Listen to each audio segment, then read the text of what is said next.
Start with the right bottle, says Greg Alvey, a builder and restorer of ships in bottles who has owned some 800 since he started collecting them in the late 1990s. You want clear glass without visible seams, flaws, or raised lettering. The classic version is the Hague Dimple whiskey bottle, with its short neck and flattened sides. It can't roll away, Alvey says.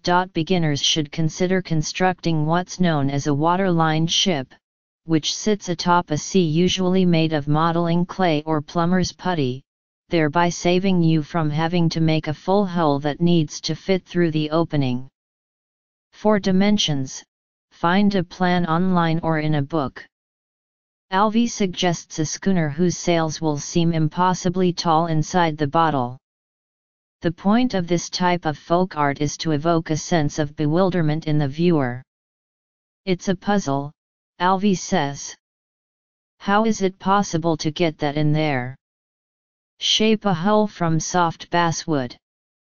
Using toothpicks or wooden sticks from cotton swabs, make masts, booms and the spar extending from the vessel's front prow, which is called the bowsprit.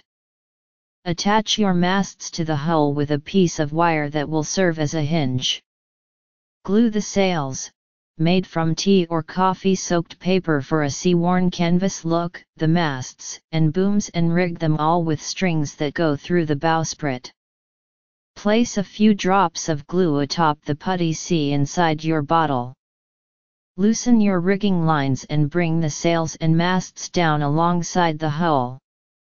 Insert the boat into the bottle stern first, using a bent metal coat hanger or a surgeon's tool called polypus forceps.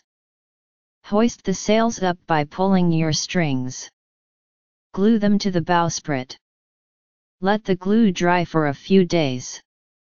Cork your bottle. Some people refer to curious miniatures like these as patience bottles, but Alvey says the virtue doesn't need to come naturally. You can learn patience doing this.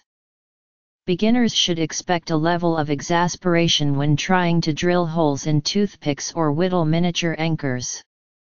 When things start going wrong, says Alvey, who once put a project aside for 7 years, it's usually best just to walk away and come back when you've calmed down.